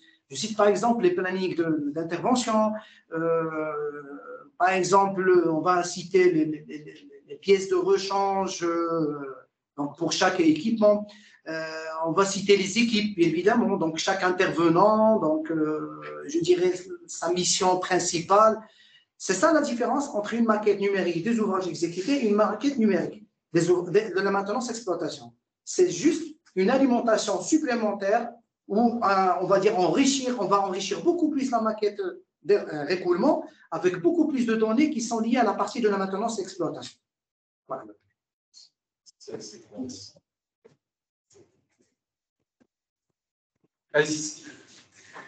Bon, merci pour cette conférence et ces interventions très riches. J'ai 3 questions. La première, le BIM manager est-il un métier reconnu, c'est-à-dire qu'il y a un statut officiel? Et la deuxième question, quelles sont les compétences qu'un BIM manager doit acquérir pour mieux maîtriser ces tâches? La troisième question, et je fais référence à mon profil, je suis géographe, urbaniste, animaliste et spécialiste en génie civil. Alors, la conférence s'intitule BIM Manager, le BIM pour maîtriser les projets de construction, qu'en est-il pour les projets d'aménagement de l'espace, les projets relatifs à l'urbanisme, qui nécessitent aussi une sorte de coordination, collaboration similaire à celle demandée en BIM. Merci. Je pourrais répondre à la troisième question, mais je laisse les intervenants répondre selon leur choix. Est-ce que c'est relié à un métier ou bien? Alors, aujourd'hui, si on cherche un texte officiel, par exemple, qui définit clairement ce que c'est qu'un BIM manager, un statut reconnu dans le sens de reconnaissance étatique comparable à la reconnaissance d'un diplôme, non. Est-ce qu'il y a même dans le privé une liste déterminée qui a un consensus défini? Non. Il y a un socle entre les divers, principalement grandes entreprises de l'industrie de la construction sur ce que c'est qu'un BIM manager. C'est-à-dire, on peut trouver entre les grands groupes, chacun a sa définition. Si on compare, par exemple, les descriptions de postes, on va trouver, on va dire, entre 70 et 80% qui est identique, c'est-à-dire sur le métier. Et après, on va trouver, selon les organisations internes, quelques spécificités. Donc, ce qu'il faut maîtriser, effectivement, c'est ce socle commun comme étant, je dirais, le minimum syndical. On va retrouver 70 à 80%, principalement entre les grands groupes. Pourquoi les grands groupes? Parce que ce sont les organisations qui ont les expériences les plus poussées dans le BIM et qui sont aussi les faiseurs de marché, les faiseurs de tendance. C'est-à-dire que ceux qui vont adopter le BIM par après vont très souvent copier des concepts existants dans des grands groupes. Donc, pour moi, je considère que c'est ça la référence. La référence, c'est ce 70-80% qu'on va retrouver commune dans les descriptions de postes chez ceux qui ont adopté le BIM depuis très longtemps. Donc, c'est ça ce qui définira, à mon sens, ce que c'est que le statut de BIM manager. Alors, c'est juste une contribution. Je pense que tout le monde peut apporter sa contribution aussi. Qu'est-ce qu'il doit apprendre? À mon sens, il doit apprendre d'abord les fondamentaux du BIM parce que, comme Yassine l'a expliqué, le BIM manager va avoir un rôle de coordination et il va devoir intervenir et interagir avec plusieurs corps de métier et du coup, plusieurs angles d'attaque du BIM. Donc, déjà, il faut qu'il ait les fondamentaux. Un BIM manager, par exemple, n'est pas un expert outil. Et ce que je dis, mais pas dans un sens péjoratif, un BIM manager n'est expert en rien dans le BIM. Mais par contre, il est indispensable qu'il ait les fondamentaux, c'est-à-dire comprendre ce que c'est que le BIM, comprendre les enjeux, comprendre ce que c'est, comment c'est structuré, comment c'est organisé, ce que c'est que les process, ce que c'est que la charte, la convention, les différents documents, à quoi ils servent, qui fait quoi, les rôles et responsabilités. Ça fait partie des fondamentaux. Ce n'est pas de la technique, ce n'est pas de l'outil, mais il est indispensable qu'il le maîtrise. Pourquoi? Parce que dans ce rôle de coordination, il peut aussi parfois avoir la casquette d'arbitre. Et il faut qu'il comprenne qui doit faire quoi et avec qui il doit suivre quelle tâche. Donc, les fondamentaux sont indispensables. Là, par contre, sur les fondamentaux, il doit approfondir sa maîtrise. Sur la partie métier, Pourquoi je dis il doit être expert en rien? Parce qu'en réalité, il doit apprendre un petit peu le BIM travaillé par un IGT. Il doit maîtriser un petit peu, pas maîtriser, mais connaître un peu le BIM pour les gens qui font de l'infrastructure. Il doit comprendre un petit peu ce que fait un architecte avec le BIM. Donc, à mes yeux, un BIM manager, et je précise juste un point, c'est que là, je parle d'une organisation de taille importante, et lorsqu'on dit une organisation de taille importante, forcément, on va avoir plusieurs strates dans la hiérarchie. Je précise que je parle de ce modèle.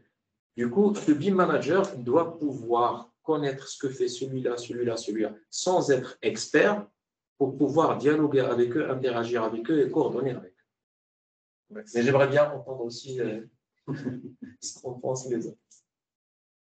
Grosso modo, pour moi, c'est ça. C'est ce que vous avez bien dit, c'est que le BIM manager n'est pas appelé à mettre les mains dans le cambouis, comme on dit.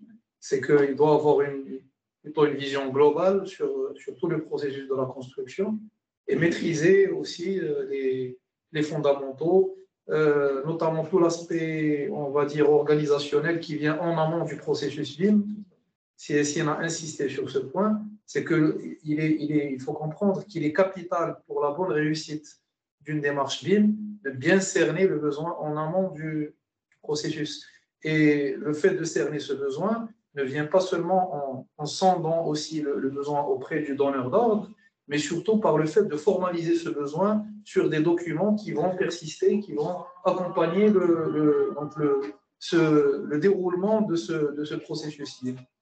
Pour moi, c'est l'essentiel. Connaître un peu justement ce qui se passe de part et d'autre. Ça, je pense, chaque acteur du bâtiment, par nature, a une certaine forme de connaissance à un certain niveau de ce que font les autres intervenants. Il me semble que ça suffit pour pouvoir accomplir ce rôle de BIM manager. On a répondu à deux questions. La troisième question. Alors, vous avez parlé en tant qu'aménageur. Qu'est-ce que le BIM a préparé? Parce que lui, il traite uniquement le bâtiment. Et oui, mais les aménageurs, le bâtiment, il n'est pas nulle part, il est dans un milieu urbain, il est connecté à une ville, il fait partie de la ville, il fait vivre la ville. Il y a une interaction, c'est-à-dire dès le départ, dès le premier, la première coup de pioche, on va dire, c'est parti, c'est une connexion avec la ville qu'il faut gérer tout au long de sa vie. Moi, je vous dis, il y a deux, ici, c'est la jonction entre deux savoir-faire et deux, je dirais, deux processus.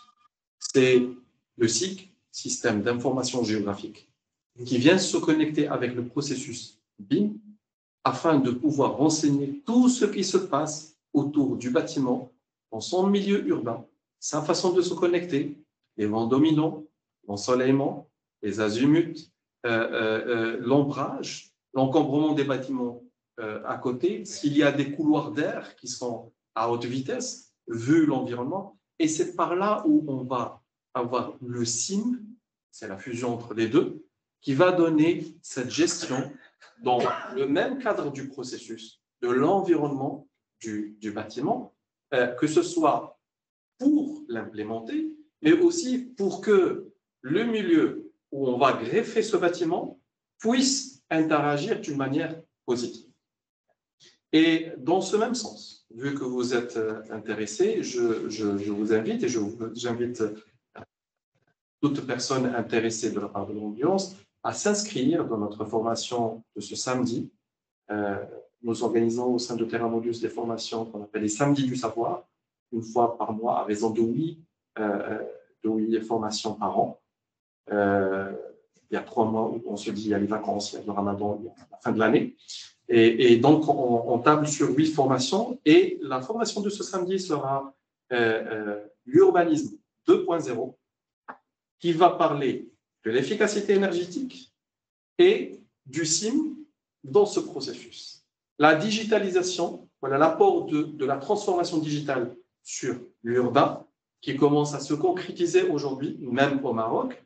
Et d'ailleurs, le Maroc, il est parmi les pays qui sont précurseurs dans ce domaine au niveau de l'Afrique. Il n'est pas très loin au niveau du classement par rapport à d'autres pays. Et c'est dans ce cadre-là qu'il y aura un atelier de formation qui va parler de ça. Je reviens vers Sichel. Merci. Je vais pas vous remercier pour la pertinence du choix de la thématique de cette conférence. Je veux juste parler sur l'aspect un petit peu réglementaire. On voit au niveau de la France, au niveau du pays, il y a un aspect réglementaire qui se met en parallèle l'implémentation de ce volet du livre pour pouvoir vraiment accélérer l'implémentation et la vision de l'ensemble des acteurs à ce processus, surtout qu'on connaît le processus vraiment collaboratif qui nécessite la connaissance de l'application de tous les intervenants au niveau de débat. Et par rapport à ce sujet, est-ce qu'il y a des initiatives, est-ce qu'il y a des émissions sur ce volet? Ou ça reste toujours l'initiative des développeurs, des visages l'adhésion de l'ensemble des acteurs de l'immobilier à cette approche. Merci. En fait, sur les, on va dire, les écoles de développement du BIM de par le monde, il y a principalement deux écoles qui se côtoient ou qui se font concurrence. C'est l'approche top-down et l'approche bottom-up. Donc, clairement, je dirais que, et pour expliquer très rapidement, le top-down, c'est l'approche où on attend justement de l'État de légiférer dans ce sens et de forcer les intervenants à s'engager dans une démarche BIM ou au contraire, à contrario, la démarche bottom-up serait où on va attendre que des initiatives viennent des intervenants eux-mêmes et qu'un écosystème se constitue naturellement. Moi, personnellement, je suis réticent aux approches, on va dire, d'imposition ou de verticalité. Cela dit, force est de constater qu'actuellement au Maroc, il n'y a pas beaucoup on va dire, d'initiatives qui tendraient à venir du haut. Et certes, on note qu'il y a une certaine forme de sensibilité chez des donneurs d'ordre de calibre important qui s'inscrivent dans une démarche de transformation, pas encore d'imposition, mais de transformation. Preuve en est sur notre promotion, la BIM 2, je pense qu'il y avait plus de la moitié de la promotion qui faisait partie de l'ANEP, de l'Agence nationale des équipements publics, qui est un donneur d'ordre public parmi les plus grands gestionnaires on va dire, de projets d'infrastructures au Maroc. Donc, ça prouve que quand même, il y a une certaine forme on va dire, de sensibilisation de la part des donneurs d'ordre publics, mais qui ne s'est pas encore converti en approche, on va dire, d'imposition. Et peut-être qu'on n'est pas peut-être plus mal, mais ça n'engage que moi. Parce que, voilà, moi, je compare toujours ça à la transformation numérique elle-même qu'on a vécue. Je pense peut-être de nos générations, c'est Tarek l'aura sûrement vécu. La transformation entre les méthodes, on va dire, classiques de dessin sur papier, comment on est passé sur... Je ne pense pas qu'il y ait eu d'imposition ou de règlement. C'est venu après, par constatation du fait que les méthodes de travail avaient changé. À un moment, les CPS se sont transformés, ont commencé à demander des livrables numériques sous format DWG. Je pense que c'est l'approche dans laquelle s'inscrit le Maroc actuellement, qui va peut-être prendre un peu plus de temps. Mais encore une fois, ça n'engage que moi, je suis disposé à en débattre avec les confrères. Alors, pour compléter, je suis assez d'accord sur l'approche. Simplement, il y a quand même un besoin de démarcation au niveau des compétences des différentes personnes. Parce qu'aujourd'hui, tout le monde est aligné sur le même niveau. Les IGT, ils sont, à partir du moment où ils ont leur diplôme, c'est toujours la même chose. Des architectes, c'est la même chose. Des DET, c'est la même chose. Et mettre en œuvre ou mettre en exergue ces compétences pour se démarquer, ce n'est pas toujours chose facile. Pouvoir donner une référence à une formation ou à un brevet ou à un diplôme qui certifie d'une compétence supplémentaire, c'est toujours quelque chose d'intéressant. Donc, il devrait y avoir progressivement des choses qui sont ouvertes à des personnes qui sont plus compétentes ou à des organismes qui sont plus compétents que d'autres parce qu'ils ont eu une formation ou pas, tout simplement. Et ça me paraît logique, comme on le fait d'ailleurs au niveau des bureaux, des entreprises gros œuvres. Ils ont une classification, ou toutes les entreprises de manière générale, il y a des classifications qui sont mises en œuvre en fonction d'un certain nombre de critères. Il me semblerait logique qu'il y ait cette hiérarchisation des compétences et des projets qui soient distribués, ventilés ou orientés vers un certain nombre de compétences pour mieux répondre aux différents besoins. Non, je suis tout à fait d'accord pour rebondir. D'ailleurs, pour mieux répondre à la... Il y a eu des marchés qui ont été lancés, on va dire, de scan to BIM. Par exemple, je prends juste à titre d'exemple le marché du Parlement. Il a été repris en BIM. Et sur le CPS, il a été demandé clairement de fournir pour les IGT une attestation, un diplôme attestant donc d'une compétence supplémentaire au-delà de la compétence de base d'un ingénieur géomètre topographe. Donc, ça, naturellement, oui, et effectivement, j'avance dans votre sens, il faut que ça soit exigé. Mais au-delà, est-ce qu'on attend de l'État de prendre les rênes des choses et de dire, écoutez les amis, dorénavant, tout projet qui dépasse un certain budget devrait être lancé en BIM et on n'accepte pas que ce soit autrement. C'est la question à débattre, exactement. Je rebondis.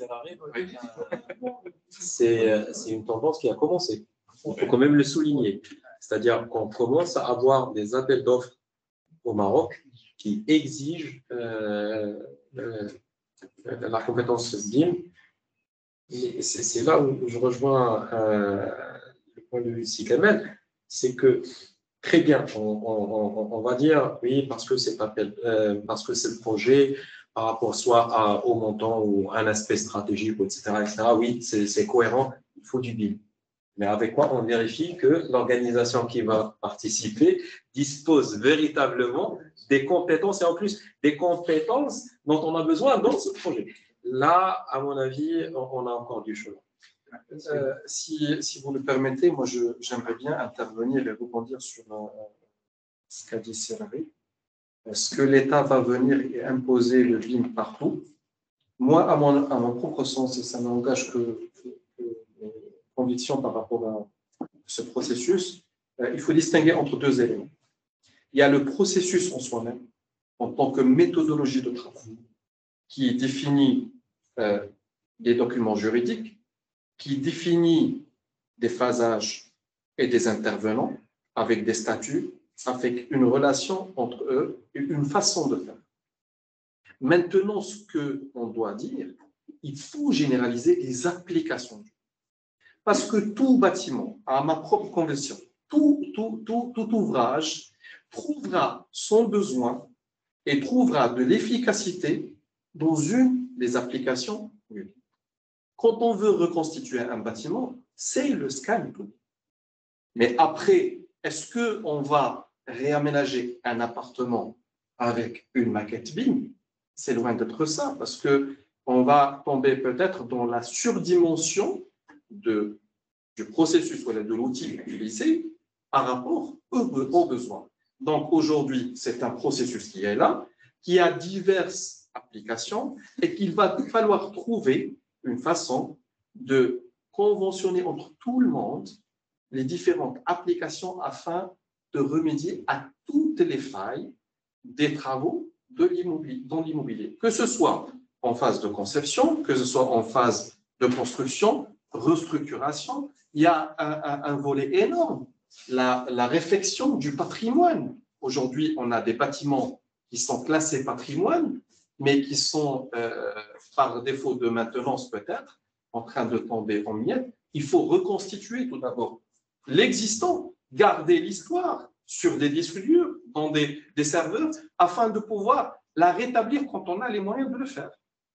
On veut bien comprendre qu'on n'a pas les moyens pour tout faire maintenant, mais on a un outil et une application magnifique qui est la restitution de l'existant afin de pouvoir le conserver dans la mémoire et intervenir dessus. C'est une des applications. On peut dire aussi aujourd'hui le BIM au niveau de l'infrastructure, mais il y a une souffrance dans tous les lotissements partout dans le monde. On ne sait pas qui s'est connecté et comment. Parce que, encore, le récollement de tout ce qui est VRD ne correspond pas à 100% à la réalité. Et au niveau des interventions, c'est une difficulté. Donc, l'application du processus dans les lotissements et VRD, le BIM VRD, me semble aussi quelque chose de primordial. Et je pense qu'à travers la structuration de l'usage des applications du BIM dans le monde de l'immobilier, c'est là qu'on va pouvoir peut-être intéresser plus les maîtres d'ouvrage et le mettre dans le concret, parce que réellement, il y a beaucoup aujourd'hui de professionnels qui parlent du BIM,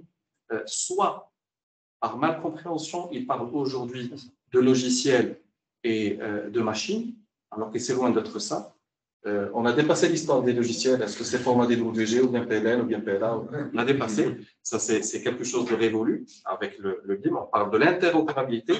On travaille avec différents logiciels. On a un format unique, normalisé, avec lequel on communique. Et je peux avoir des données, quoi qu'en soit, sur la façon de les traiter.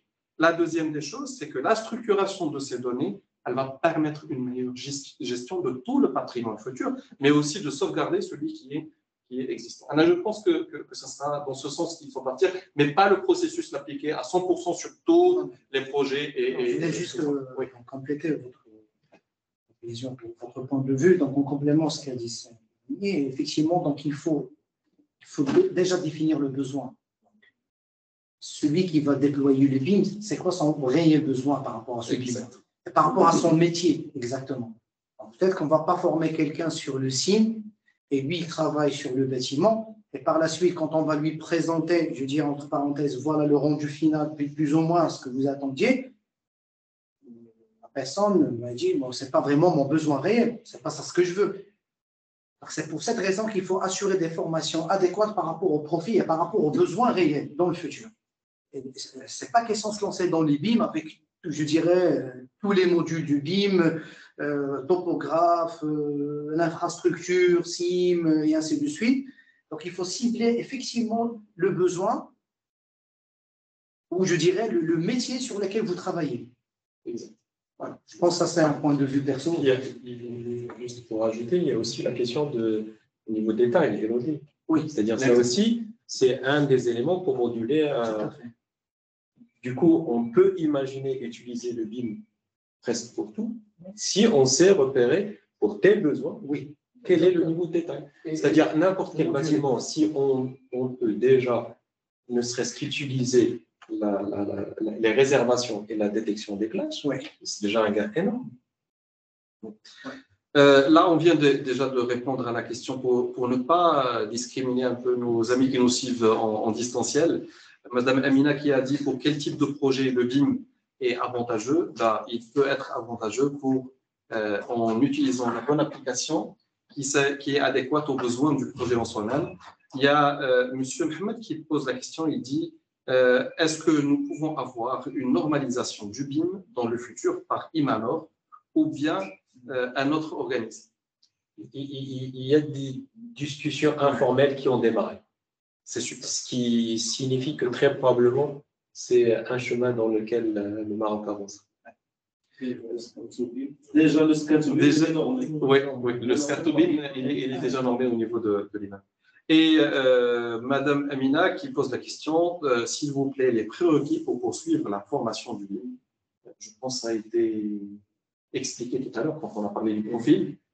Et je pense qu'en particulier, nos amis des CELSCAP pourront contacter la personne et lui donner des explications dans le détail. Exactement. Je pense, est-ce qu'il y a encore des questions au niveau de la présence? C'est Mehdi. Bonsoir tout le monde, merci beaucoup pour cette conférence riche en informations. On fait deux questions. La première, c'est la rentabilité dans le cas du Maroc. On sait bien que l'objectif du BIM, c'est la minimisation des pertes d'argent et de temps. Mais est-ce que c'est pratique dans le cas des projets qui n'ont pas une envergure nationale? C'est-à-dire c'est rentable pour les projets déconstructivistes, les projets à grande échelle, mais est-ce que c'est rentable pour les petits projets? Parce qu'on sait bien, le premier coût de l'implémentation de BIM pour une agence d'architecture, on a la formation des équipes, on a les licences des logiciels, on a le cloud service. Donc, pour des projets conventionnels, résidentiels et commerce, est-ce que c'est rentable? Et la deuxième question, c'est l'interopérabilité.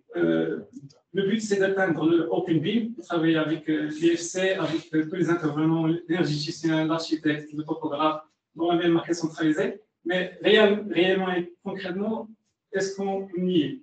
Et quels sont les problèmes que vous trouvez aujourd'hui? Dans la rentabilité, je pense que tu es le mieux placé.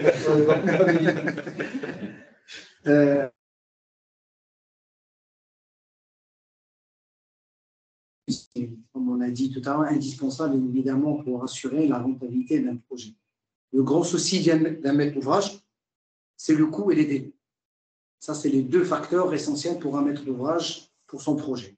Le coût et les délais. Bien évidemment, le BIM, ce processus nous permet bien évidemment de garder un œil très proche sur l'évolution progressive du projet, de reconnaître les failles, d'éviter ces failles-là par l'intermédiaire de la détection des clashs qui posent des retards remarquables dans l'avancement des travaux, que ce soit dans le délai et même éventuellement dans le coût. L'entreprise a toujours tendance à demander des coûts supplémentaires s'il y a un problème au niveau de la résolution ou un problème au niveau de la synthèse.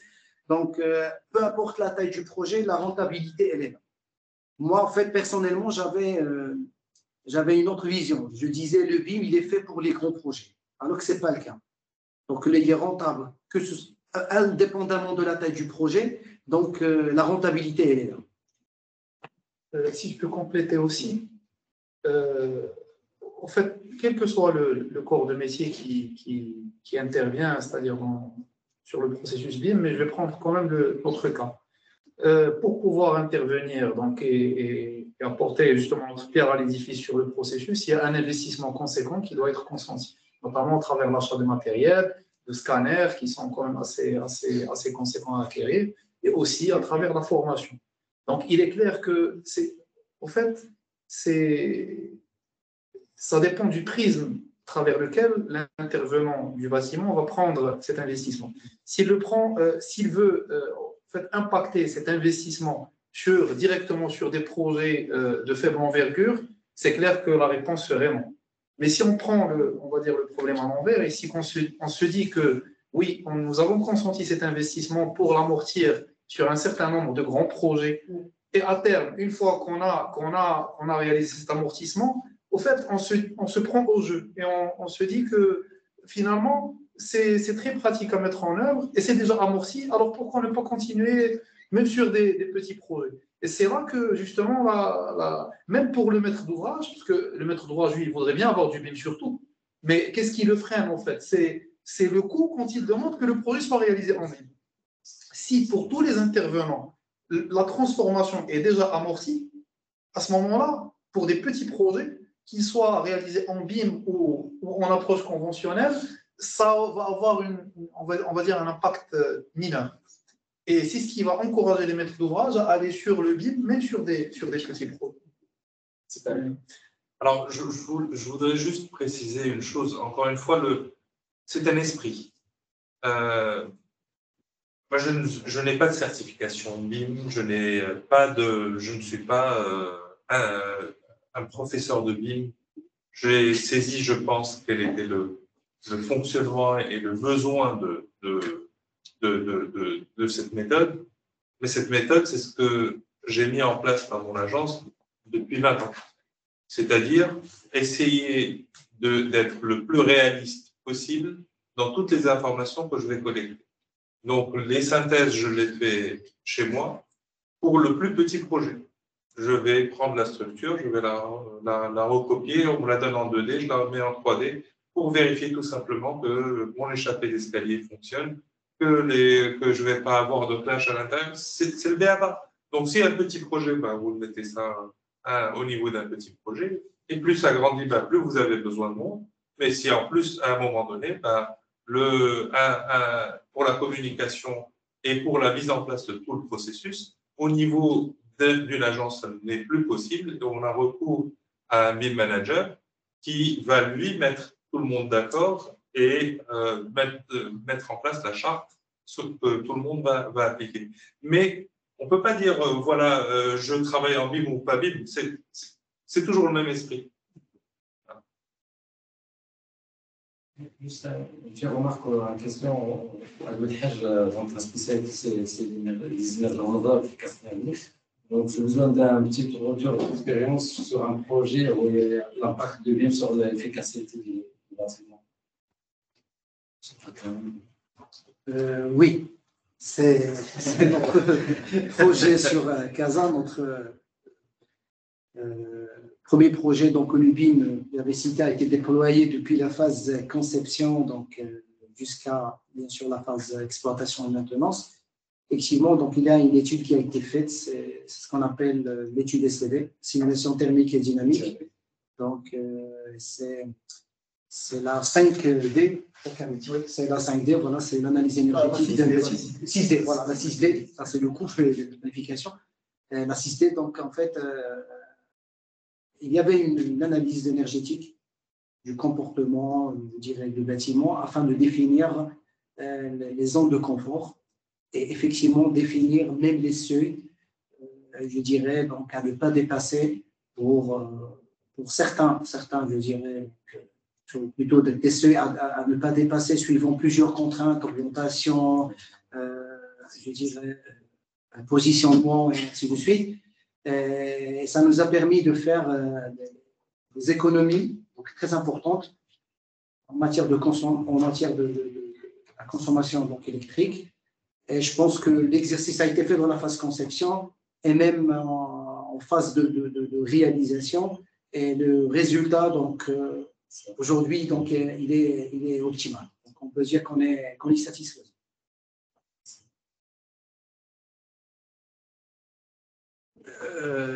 Une dernière question. Alors, le BIM, merci tout d'abord pour cette conférence, c'est très riche. Alors, le BIM, c'est un travail collaboratif. Est-ce que ça permet de gérer les différentes tensions entre les intervenants? Parce qu'on sait sur les chantiers, il y a toujours des petits conflits entre l'ingénieur, l'architecte. Est-ce qu'en fait, ça permet de réduire ces conflits? Non, ça n'a rien changé. En fait, je prends cette question quand même. En fait, ça me rappelle des discussions que nous avons eues dans la phase de montage de cette formation de master, justement où il était noté que, quand je disais tout à l'heure que gérer un projet est une compétence aussi, il doit s'apprendre, il est à noter qu'une grande partie des échecs parfois de projets de construction sont le résultat de la non-maîtrise de ce qu'on pourrait appeler les soft skills, qui sont indispensables dans la gestion de projet, notamment la gestion de conflits.